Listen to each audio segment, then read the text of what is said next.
June 2021 brought a first of many things into this brave new world that we live in. For instance, the first nation to adopt Bitcoin as their forced tender, not just legal tender, but forced tender. There's a difference, and it's an important difference. And most excitingly, the science is finally in. We have our first person that made the transition from being ethnically British to ethnically Korean. The science is finally at a place where we can change our ethnicities. Hey, it's Lucas Skrobot, and you're listening to the Lucas Skrobot Show, where we uncover purpose, pursue truth, and own the future. Episode 236. It is late in the evening of June 30th, and I'm coming to you from the hot and humid and most beautiful city in the Arab Peninsula, Muscat, Oman. I've been thinking about this catchline of uncover purpose, pursue truth, own the future, and really that's what we do as not just individuals, but as leaders. And you're a leader, I'm a leader. Whether we have titles or not, we are influencing people around us. There's people who are looking to us, and we have influence in their lives. That is a leader. You are a leader. Your first role as a leader, and to fulfill your purpose as a leader, is to define reality. It is to define truth. And as we will find out today in this episode, that when we don't define reality rightly, we get a mess of problems. But it's through defining reality rightly that we really can own our future.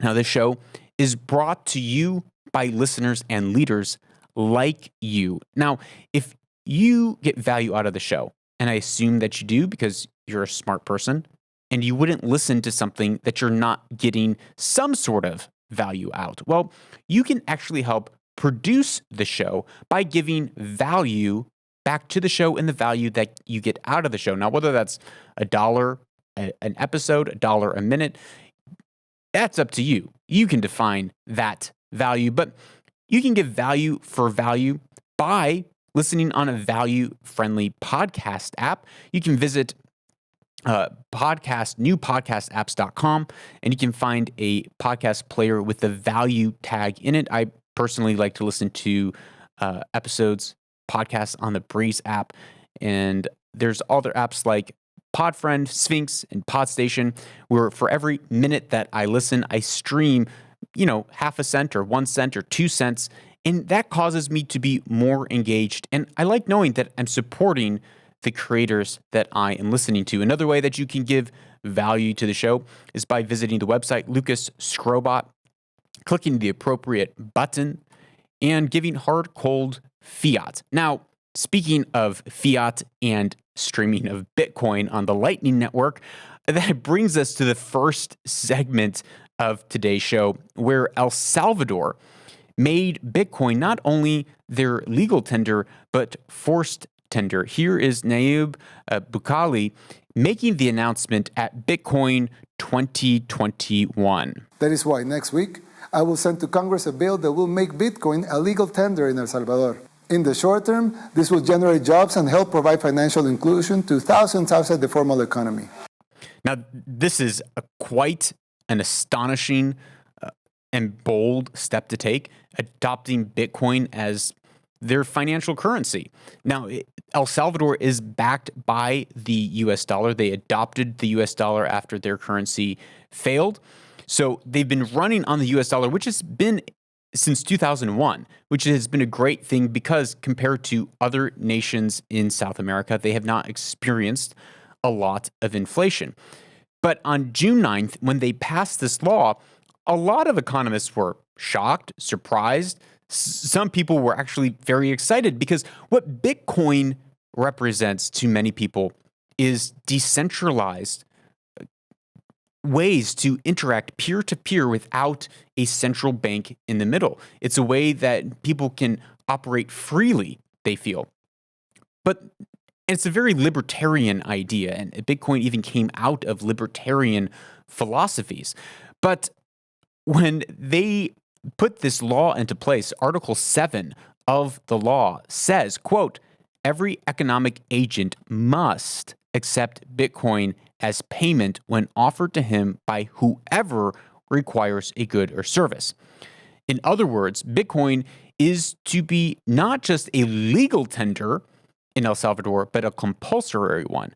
Now, this is coming from the director of the Cato Institute's Center for Money and Financial Alternatives, George Silgen.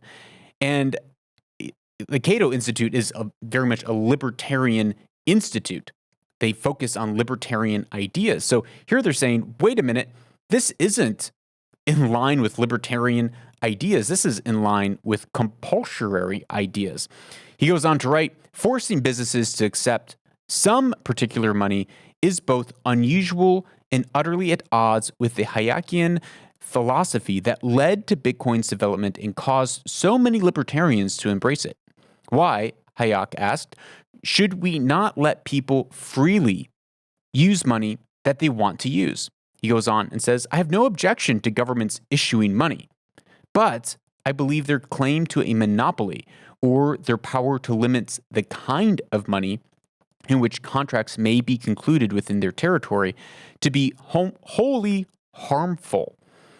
Now, this compulsory or forced tender law, like Article 7, he writes, obligates everyone to accept certain kinds or certain types of money for payment whatsoever. Historically, such laws have almost always been resorted to by oppressive, revenue-hungry governments, which sometimes want to make their violations a capital crime. According to Dror Goldberg, an expert on the history of legal tender laws and forced tender legislation, he writes, it strikes at the very heart of freedom of exchange and contract, as its practical implication has been typically used to force producers to part with all of their produce for paper, worthless paper. And it can also be a severe violation of property rights. So this is a problem. It's not just that they're saying, hey, we're letting Bitcoin and the Lightning payment system to be integrated into our banking system so that people can, if they want to, transact via Bitcoin. They can trade via Bitcoin. They're saying you must trade via Bitcoin. Even in most countries, in the United States included, you can refuse to accept dollars. The legal tender says debts can be settled and must be settled with these certain currencies. So the US dollar is a legal tender, but it's not forced. There are many places that you can say, actually, I don't accept the US dollar in America, and you can accept Bitcoin instead because that is your choice. But this is not what the law in El Salvador is saying, which is problematic on its face. But there are a lot of other problems in El Salvador. So before we just go down the rabbit hole of this could be a huge problem, there are some really good things that I think El Salvador accepting Bitcoin could bring to the nation, and that really focuses on the problems at hand that drove El Salvador to adopt Bitcoin in the first place. So here is Jack Mallers, who is the founder of Strike, which is a payment portal, if you will, for Bitcoin. If you're not familiar with what Strike is, I'll give you a really quick overview. Bitcoin, when you're transacting, it can actually be very costly to transact because of the load of moving Bitcoin from one wallet to the next wallet. So they created something called the Lightning payment system. And it's virtually free to send cryptocurrencies over the system. So what Jack Mallers did is he created an app where you log in and you can create your account, and it shows how much money you put into it in whatever currency you choose, US dollars or whatever other fiat currency you choose. And then when you want to send it, you can instantly send it to someone else who has the Strike wallet or any other wallets, and it instantly transfers that US dollar number into cryptocurrency, transfers it right back into US dollars. So you're always tethered, you're always seeing the real US dollar number, which makes it really great for onboarding people who don't have a lot of technicality. When I started to get into Bitcoin and try to figure out how to open up a wallet, it's like, how do you do this? It was over my head, and I'm normally someone who's pretty tech savvy. It took me a while to figure it out. But their method is so easy to onboard people, which is very important as we go into these next couple clips. So here's Jack Mallers making this announcement at Bitcoin 2021. Over 70% of the active population in El Salvador doesn't have a bank account. They're not in the financial system. They had a huge problem of financial inclusivity and providing their citizens with basic human freedom. I mean, that's a wild number. 70% of people in El Salvador are not in the banking system. 70% of people don't have a bank account, which is problematic. Having everyone adopt Bitcoin actually solves that problem, because now you don't need to go and open a bank account. You don't have a central bank and this big, massive intermediary. You can just open it right there on your phone. You can go to a Bitcoin ATM, Strike Wallet ATM, and you can load money onto your phone, and it works smoothly. Another big problem that has been facing in El Salvador is a lot of the finances come from remittances. So from people who are working in America or other parts of the world that are sending money back to their family. And a lot of that money gets eaten up in the central banking transaction fees. We all have experienced those fees. They're painful, they're horrible, they're annoying.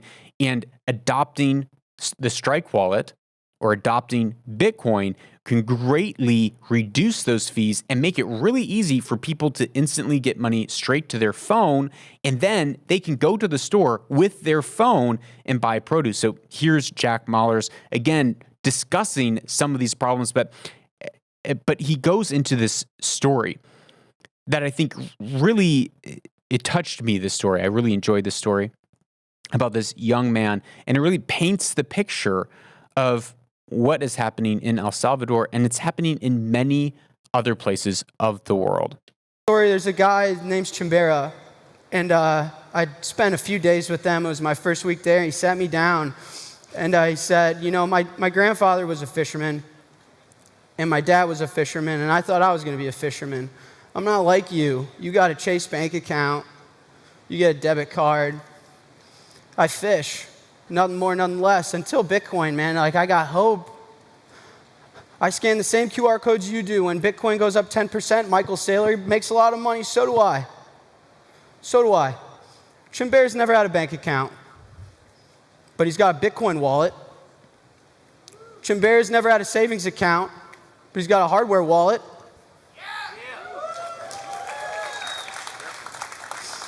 Chimbera saw that this is financial inclusion, that this is a network and a monetary system that doesn't hold any bias, and there's no intermediary that could tell him that he's not allowed. I mean, when I think of people whether it's in Nepal or even here in the Middle East, there are, I don't know the number, but I'm assuming a large majority of the people that are maybe not Arab citizens, but immigrant citizens from Bangladesh, from India, from Nepal. Most of these people, I'm guessing, probably don't have bank accounts. I have gone through the pains of trying to open bank accounts here, and it's very taxing. There's lots of different hoops that you have to jump through. And then to send most of these people, they're working overseas and sending those remittances, those payments back to their family. They live in the Middle East, and they're sending all of their income back to their family in the Philippines, for instance, where they've been separated from their children for decades. They see them once every couple of years. This is how a large portion of the world operates. In fact, even in America, Henry Ford worked very, very tirelessly to change the culture of the way that immigrants worked, so that immigrants were not allowed to send money back to their families in Europe. He wanted that money to stay in the ecosystem of America. He greatly changed the culture for better or worse. But we're still seeing many of those people in the world operate that way today. So imagine now here's a Filipino lady or a Nepali man who they're working, and they're working solely to send money back to their family. Well, I know people in Nepal, most of them don't have bank accounts, but they can open up a Bitcoin wallet or a Strike wallet right there on their phone because they all have mobile phones. They all have access to data, and they can instantly, without any payments, send money from one part of the world over to the next part of the world instantly without having to go through all these intermediaries. So I think it's an amazing innovation that, as Jack said in the story, it opens up financial inclusion for literally billions of people around the world. That's exciting. So he goes a little bit more into some of these problems in El Salvador, and I want to break some of the things down that he mentions because there are some flaws in his thinking, some things that I want to hit on. Here it is. El Salvador is a great example. It's a country that uses the dollar because in a civil war they lost their own currency.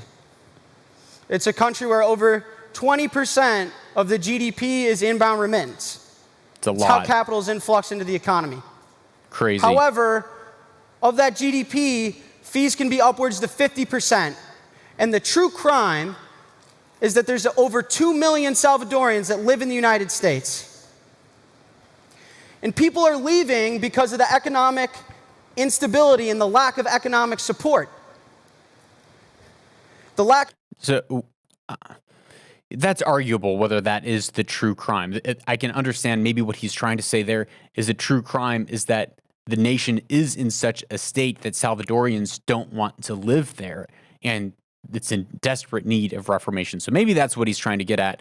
But I think a lot of people from El Salvador who were able to immigrate to the United States, over 2 million of them, they probably did it because they saw a better future there. So I don't know if that is a crime or not. I'm not quite sure what he's referring to there. Of economic opportunity. What that does is it causes individuals to rely on crime and violence. Whoa. He said a lack of financial opportunity causes people to rely on crime and violence. I mentioned this before on the show. I think it is a based assumption and accusation to say that poor people, if people are poor, if people don't have money, then they become criminals. It's this assumption that the root of crime is a lack of money. And that is absolutely false. The root of crime, the root of moving to criminality is not a lack of money. In some cases, absolutely.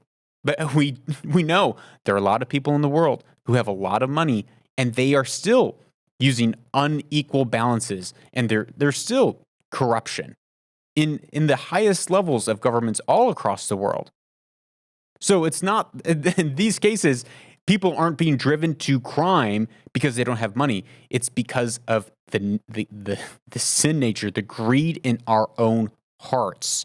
And I think it's just insulting to inference that a poor person or someone below the poverty line is going to resort to crime.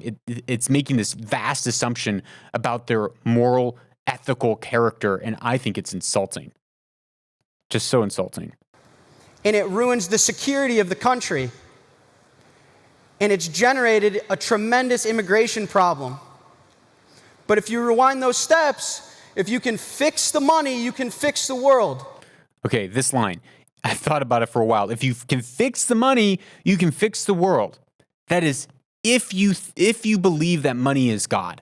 If you are worshiping money as God, then yeah, that's what you think.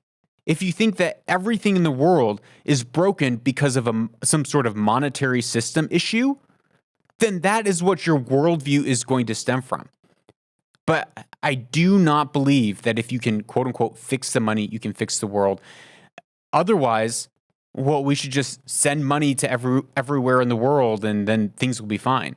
But studies have shown that just dropping suitcases of cash off in slums or in impoverished areas, it actually doesn't solve root problems within those communities.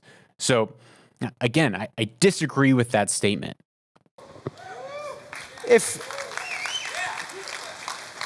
If we can provide economic stability, economic opportunity, financial inclusion, and if we can build an asset that is defended by an open distributed network, and we have cyber hornets that will fight.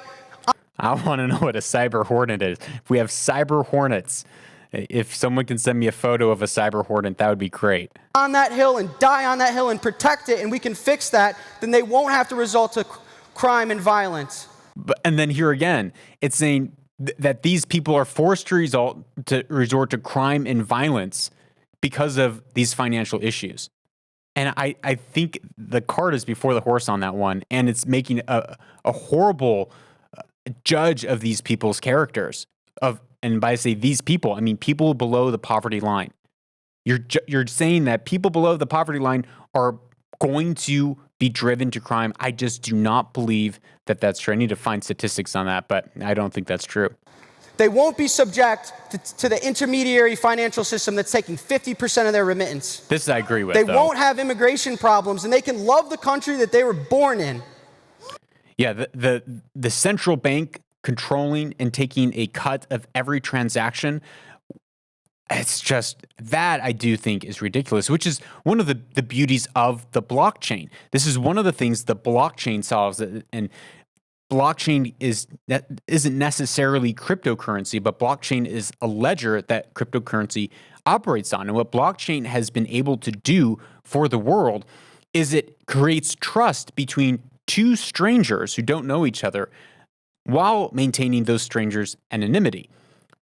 And that is through the ledger of the blockchain, which essentially it replaces the central bank, because no longer do we have to have the central bank as the intermediary party that creates trust, but we have the blockchain as an intermediary party that can create trust between two people who maybe don't know or don't trust each other in those transactions through a whole bunch of tech that I don't even know or understand and is not worth getting into in this episode.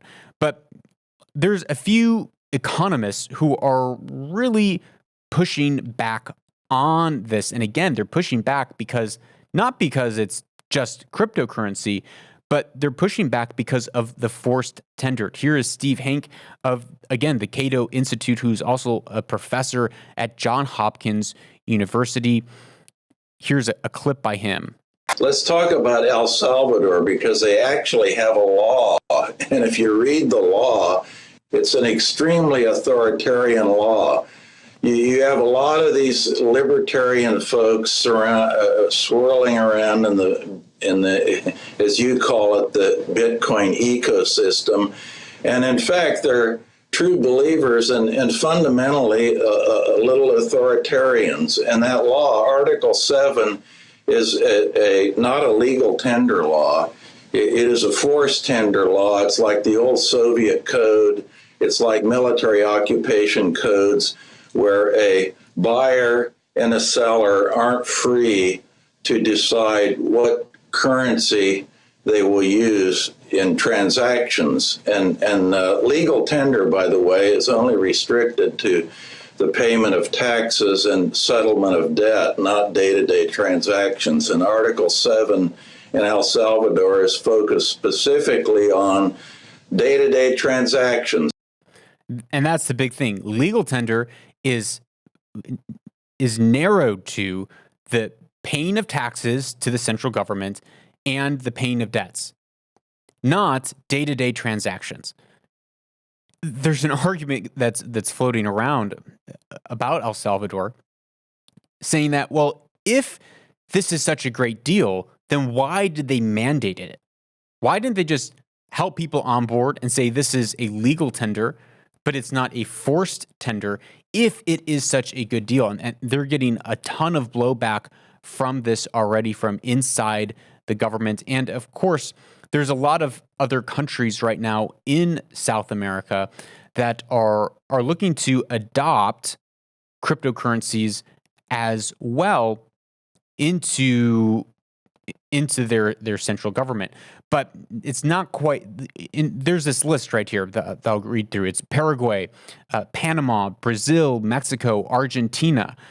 They're all saying, hey, we want to adopt cryptocurrencies too. We don't want to get left behind. But the issue is, and we'll see how much traction happens, but most of the members of government in those other countries that I just listed are just congressmen or women or some minister of finance, but they most likely do not have the weight to actually do what the president of El Salvador did to get this off the ground and to get it off the ground so fast. But the worry is that it's an authoritarian move, a totalitarian move that normally is seen from very controlling governments, not from libertarian governments, and that's a problem. Here's another problem. The second issue that Bitcoin in general raises as being a state currency or a nation's currency is the inability within Bitcoin as a coin itself to add more money into that circulation. There's a cap of 21 million Bitcoins out there. If the economy grows, how do you then grow your currency along with it? The only way to do that is through inflation, or is through deflation within Bitcoin, But if you have a deflationary currency, then no one is going to want to spend, and then that causes cash flow issues, and that causes great economic troubles. Here is Yanis Varousfakis, the former finance minister of Greece, who is commenting on this very point. Bitcoiners celebrate Bitcoin because it's not state money, but if you take this to its natural logical conclusion, it means it can never be a currency if it's not state money. And secondly, suppose that, you with a magic wand, you turned it into the only currency around. It would be catastrophic. We'd all be now in very dire straits, far worse than we are now, because it's fixed supply. Now, what happens when you have a pandemic and you need to increase the money supply? You cannot increase the money supply of Bitcoin because it's fixed. It is preposterous. The gold standard, was one that was always abandoned where the money supply had to increase, either because of war, pestilence, the Spanish flu crisis, whatever. It was always abandoned, and then supposedly they pretended to go back to it. This is like a very particular worldview right here. And there's a lot of people who don't like the fact that America came off the gold standard. They don't like the fact that currencies can be manipulated. They don't like the fact that the government can just continue to print more and more money. But he does have a point that one of the glaring issues with Bitcoin as a currency, maybe not as a store of wealth, but as adopting it as a nation's currency, is that the government would never be able to add more money into circulation, which creates it a deflationary currency, which is one reason that people like it, is that if I hold on to my Bitcoin and more people begin to want and demand Bitcoin, then my value of my Bitcoin will go up over time. But that also means that creates a cash flow problem, which is one of the things that I'm hesitant about. If you listen to the previous episode 235, in our Weaver and Loom section, we talked about the difference between foxes and hedgehogs. And foxes tend to see many different sides and pitfalls of a problem. And that's where I'm sitting right now. I'm not the hedgehog on Bitcoin one way or another. I think there's a lot of great things for it, and there's some bad things that are against it that make me still skeptical. So right now, I'm definitely not a hedgehog on this one with one point of view, as you can tell. Here's another clip by the former finance minister, Yanis, talking about something that, to me, is a little bit unsettling. This is where I'm actually very, very pro-Bitcoin and against this central government, this centralization of currency, rather than have currency being controlled by individuals where you and I can decide on how we want to transact with one another. We can decide of how we want to make our money, where we want to spend it, and we don't have to worry about being followed, controlled by central governments. Here's this next clip by Yanis. Remember, I said before that we need to cut out the middleman in QE. We now print money, or the Federal Reserve prints money, gives it to the bank, and then the bank lends it to corporations, and the corporations go to the stock exchange, and the whole thing is wasted. Now, what if instead, So pause that right there. He says the bank prints money, the central government, the central bank, like the Federal Reserve Bank, prints money. They give it to commercial banks. Commercial banks then loan that credit out to, or that money out to investors. What he's saying is we need to cut out this middleman of commercial banks, and we need to have just a direct one-to-one, which is a similar argument that the crypto Bitcoin libertarian people are making, is saying we need to cut out the central government bit of it, and we can have free transactions between people using the blockchain ledger. He goes on. If the Fed wants to stimulate the economy, instead of giving to the bankers, you and every resident of the United States, me once upon a time when I was a resident of the United States, they get a digital bank account with the Federal Reserve, and the money goes into that. This is like massive. It sounds nice. It's like, oh yeah, I can just get a Fed coin. I can just connect my finances. I can open a digital bank account. It's connected straight with the Federal Reserve Bank, so I can get my payments from the government every month. This is straight up Marxist monetary theory. This is straight up socialism, communism, totalitarianism, where there's complete control over your money, where there's no freedom. Because if this were to happen, if the feds or central governments of Europe or China, as they're already doing, or the United States or anywhere else in the world, if the central governments begin to create cryptocurrencies and they cut the middleman out of the bank and they go direct to you, then they are able to not only see every single transaction that you make, but if you get put on the naughty list, if you get blacklisted for something, the government then, politicians then have the ability to control what you can and can't spend, where you can and can't spend it, and they can see everything that you're doing and control your financial flow down to the digit. And this is scary. And this is where, again, I'm like, I don't know. I think I kind of like this Bitcoin route. I think I kind of like decentralized finance, at least in a capacity. Here is Robert Kiyosaki, who is the author of Rich Dad, Poor Dad, talking about this exact same point, but making the other argument. Here, Yanis is saying this would be a great thing. The central government could give payments, socialist welfare payments, directly, UBI, directly to individuals. And here's Robert Kiyosaki saying, yeah, that would be a bad idea.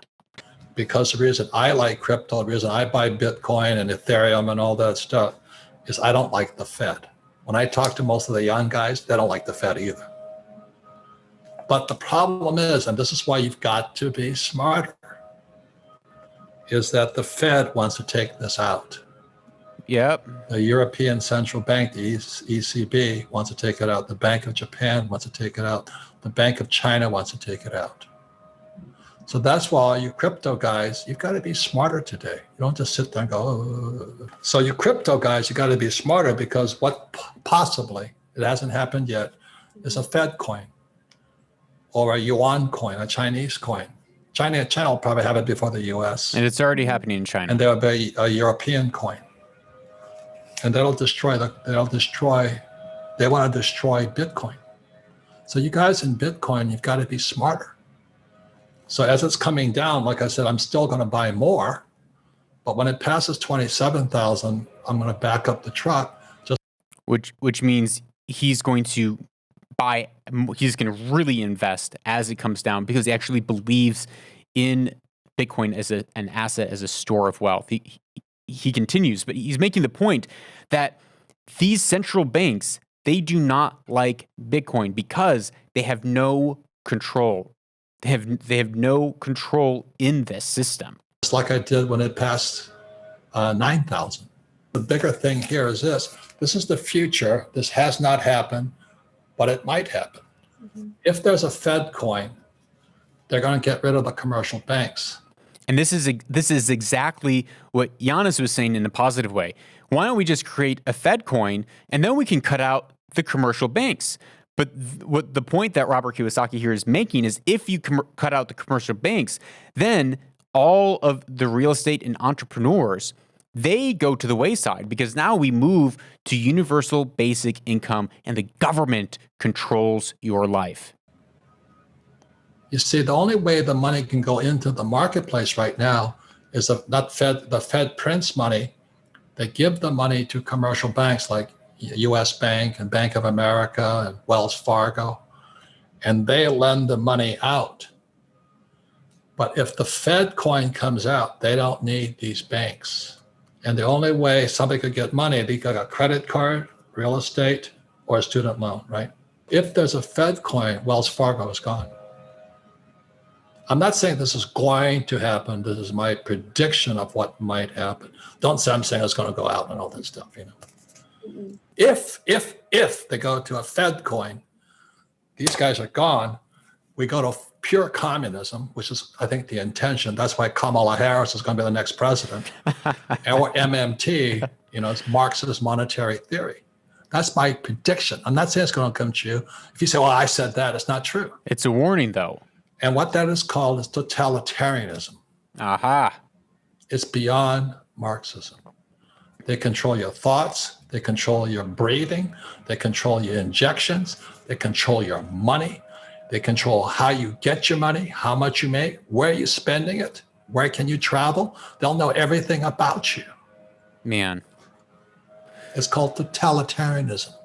We did a whole series on totalitarianism last year. I don't remember the episode numbers off the top of my head, but we talked about what are the signs of totalitarianism? How does totalitarianism work?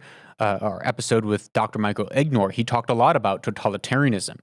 And this is the risk, this is the danger that many people are seeing coming today, is totalitarianism. It is the control of your entire life by the government. Why? Well, because the government they want to keep you safe. They know what's best. They have better moral judgments and superiority to you. They know what you need. And you know what? They'll take care of you. Just let the government be your daddy. Let them be your sugar daddy. They'll give you the little UBI payments. They'll make you comfortable as long as you just do everything that they want you to do, say everything that they want them to say, and don't ruffle any feathers. If you choose to live that comfortable, quiet life, the government will be happy to give you the little bit that you need to keep on streaming Netflix week in, week out, and becoming a vegetable rather than defining reality and stepping forward into your purpose to be someone who really does shape and change the future. But that is a dangerous thing for those people who are power hungry, for those people who want to control, not just to be a blessing to others and serve others, but to control other people's lives. Well, I have a treat for you today. For the first time, speaking of first times, we're debuting a new segment on the show. I don't know if this segment will actually stick around, but it's at least here today, and we'll see if it comes back another time. Our new segment of Defining Reality, which is, yeah, that makes sense. Yeah, that makes sense. Yeah, that makes sense. In this new segment of the show, as I said, I don't know if it will stick around. We include and look at some crazy stories that actually, when you take it in the confines of the cultural backwardness of the age that we live in, when we take it in the lens, in light of the post-truth society that we live in, these things actually begin to make complete sense. And what we are about to talk about, to me, it makes complete sense because we've already adopted the presuppositions that lead us down to this path, and it is the only logical conclusion. And it's like magic. It's just like, well, yeah, I mean, of course, that makes sense. Well, just this last week, K-pop star, Korean pop star, Ali London wants to be referred to Jimin, and is the first trans-racial person. Yes, he transitioned from being British to being Korean. The science is in. You can be any ethnicity you want. Here's I guess Ali or Jimin. I'm not sure. But I am coming out as non-binary. I don't feel I identify as male or female. I just feel like I'm just in the middle. And my pronouns are they, them, Korean, Jimin, because I know a lot of people don't understand me, but I do identify as Korean, and I do look Korean now. I do feel Korean. I don't identify as British, so please don't refer to me, any media or anyone online, as British, because I identify as Korean. That's just my culture. That's my home country. That's exactly how I look now. And I also identify as Jimin. That's my Korean name. But not only that, I know it's a little bit confusing for some people. Nobody's ever come out as Jimin or Korean, but this is something that you guys know if you've followed my journey for the last 8 years. I've really struggled with identity issues, with who I am, with who I am. It's a very tough one. So I've finally had the courage. I've undergone my racial, can't think of the word, transitional surgery. I've transitioned to a non-binary person, they, them, Korean, Jimin, and I finally have the Korean look, so I'm actually really happy. I don't even know where to start. Like, I want to start of like, wow. I mean, this is the logical conclusion of when you dismiss truth, when you say, well, you can be whatever you identify with. This is the logical conclusion. I mean, if our X and Y chromosomes don't matter, of whether you're a male or a female, and all of a sudden we have birthing people and chest feeding and saying that men can menstruate and men can have babies. It's like, what? No, it's biology. It's X and Y. But when the science, I don't even know, the postmodern woke progressive mob has bought into this as a society, and they just took away one little thing of saying, well, actually, you can be whoever you want. You can identify however you want, and whatever's in your mind, that is truth. Well, then, of course, why couldn't I identify as whatever race I wanted? Why can't I be a person of color? I mean, I have some shade in my skin, like it's a little pink, but if I get enough sun, it can be tan. And I mean, why can't I? If there is no such thing as biology. Well, the woke, and this is where it really gets crazy, because as we say, the woke eat their own on a daily basis. It's, if you're not in party line, or if you take one step out of party line, it's like the social justice warriors will come for you, and they will come for you hard. Well, they came for Ali. He posted this on his, or they's, his, hers, I don't even know, on their Twitter feed, saying transracial is a thing! ! I invented it. You can be transgender and you can be transracial. I mean, it's logical. If your chromosomes don't matter, and gender, as they say, is just socially constructed, which we know that it's not. We discussed this in a previous episode, how actually we have biological differences. In many ways, males and females are quite the same, but on our biological differences, when you take away the social construction, you actually see that men and women become actually more different. But if you can say that gender or our biological sex is just a social construct, well then why, like, how much more is ethnicity a social construct? How much more? It's not like every Korean or every Greece person or every Egyptian person has the exact same code of DNA, just like like actual gendered people do, or normal XY chromosome. Every male has an XY, every female has a XX. That is much more clearly definable than ethnicity. So of course, I think Ali's right. I mean, why can't he, she, they be whatever ethnicity they want to be? After all, it's just culture and heritage. But no.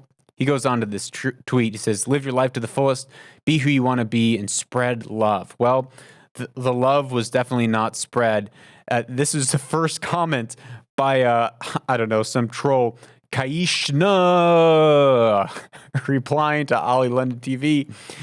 This individual, gosh, this tweet is so funny. They said, no, period. Gender is a social construct and ethnicity isn't. All in caps, ethnicity isn't. Being Korean is about the DNA, culture and history, and also being raised there, not claiming you want to be them just by liking their culture and music genre. Please stop. You went too far. We, as Asians, hate it. I mean, oh my goodness. I guess ethnicity, I guess culture and history and being raised somewhere, if those aren't social constructs for someone who believes in social constructs like Kaishna does, then I don't know what is. And if gender isn't, or biological sex isn't is a social construct, but ethnicity isn't, then it's like, man, we are so far off. But it makes sense that the woke would come after Ali, because this sacred cow, and I mean, gosh, I can't even say that. That's a racist thing to say. Sacred cow is race right now. It is race. It is ethnicity. Everything is about the melanin of your skin and your ethnic background and Asian hate, and it's all been boiled down to pitting one ethnicity against the next ethnicity. And so of course they're coming for him, or they. I don't know. I don't even know, guys. Ali goes on. Whoever you are, however you identify, it doesn't matter if you identify as whatever. You identify as a potato, you identify as a Smurf, you identify as a Disney prince or a Disney prince. Doesn't matter. Doesn't matter how you identify. We are all entitled to identify in different ways. So whether you identify as a rabbit, whether you identify as a cat, a dog, it doesn't matter. Oh my, I bet it's true.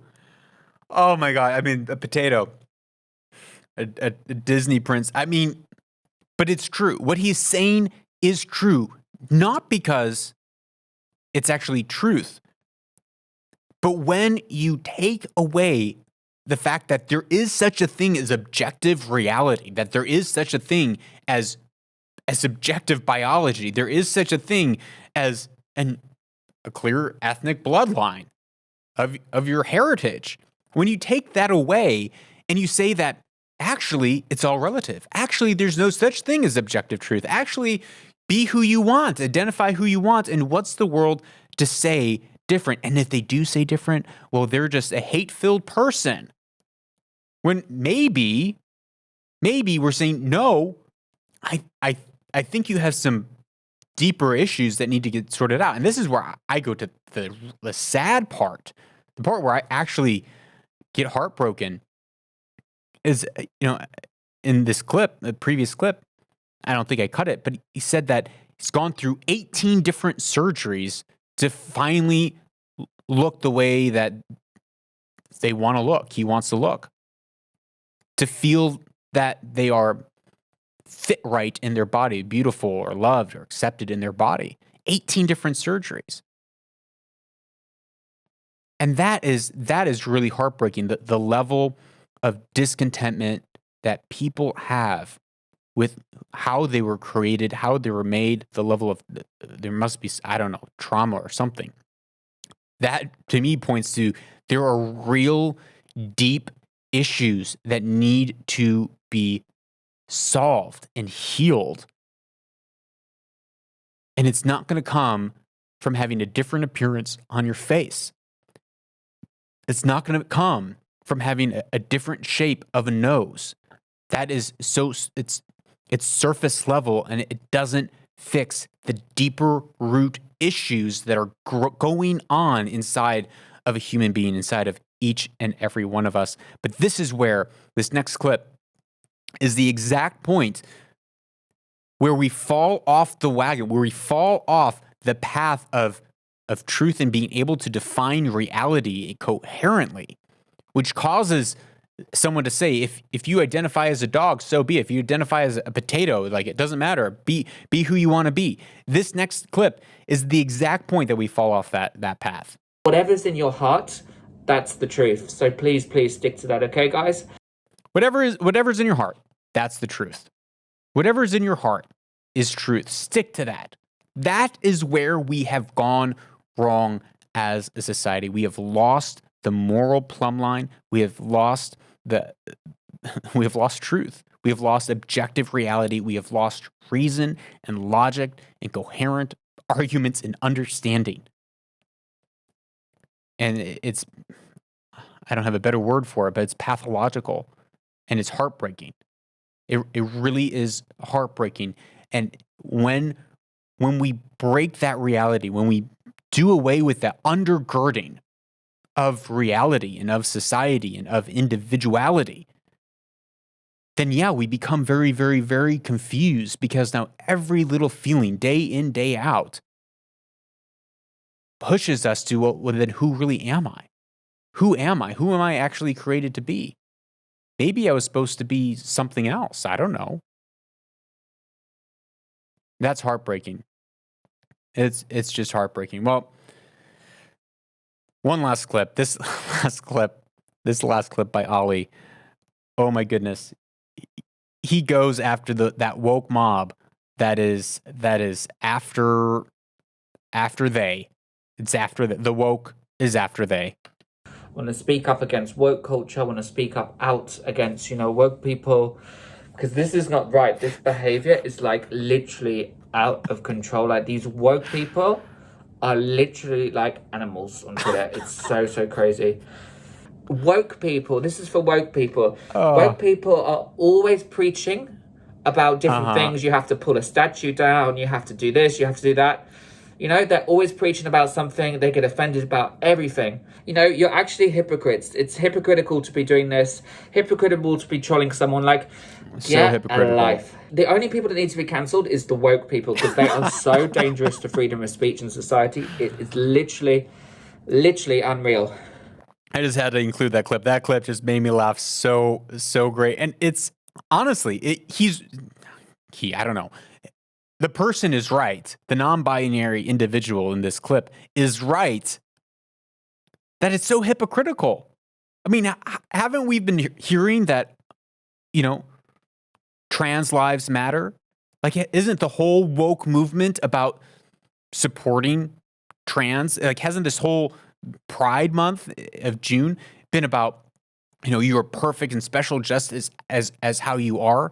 And now when someone comes out and says, I identify as a different ethnicity, all of a sudden that same woke mob is now turning against someone that you think ought to be celebrated. It's the hypocrisy, the incoherency of it all is really, really beyond me.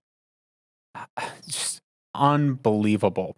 Well, if you want to get more of this from the show, the way that you can get more from this hour that you've been listening so far is by giving to other people, by actually going and sharing this so that you can build a cohesive language and shared language, knowledge within your community, because that is what helps define reality. When you have a couple people around you that you're able to talk and discuss this with, to think through this Bitcoin stuff, to think through centralized and decentralized currencies, to think through inflation, deflation, cash flow, to think through this this insanity of transness. of this erosion of truth in society. Where does it lead? Where does it lead? The logical conclusion is exactly what Ali said, is, hey, if you identify as a potato, then that's your truth. When really, I think it was only a short number of decades ago where if you came out identifying that as that, you're going to be put in an institution because you need help, because there's something broken in your psyche that you need counseling, you need therapy to get through. Not just the embracing of saying, yeah, if that's how you are, then go for it. If you are a tree, then we're just going to let you sit there and hopefully suck up enough nutrients through your feet to survive. But that's not reality. But your job is to define reality. So I encourage you to share this with those around you. Don't go away. We're going to be right back with our closing Weaver and Loom segment.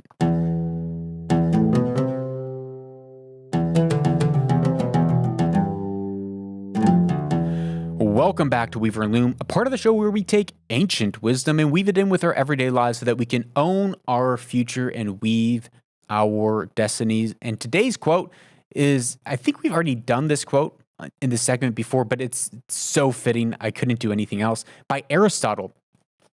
Aristotle wrote, "The least initial deviation from truth is multiplied later 1,000-fold."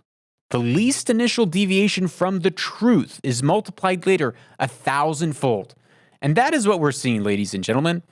That is exactly why we are seeing Ali being able to change their ethnicity. Why not? And be non-binary, sure.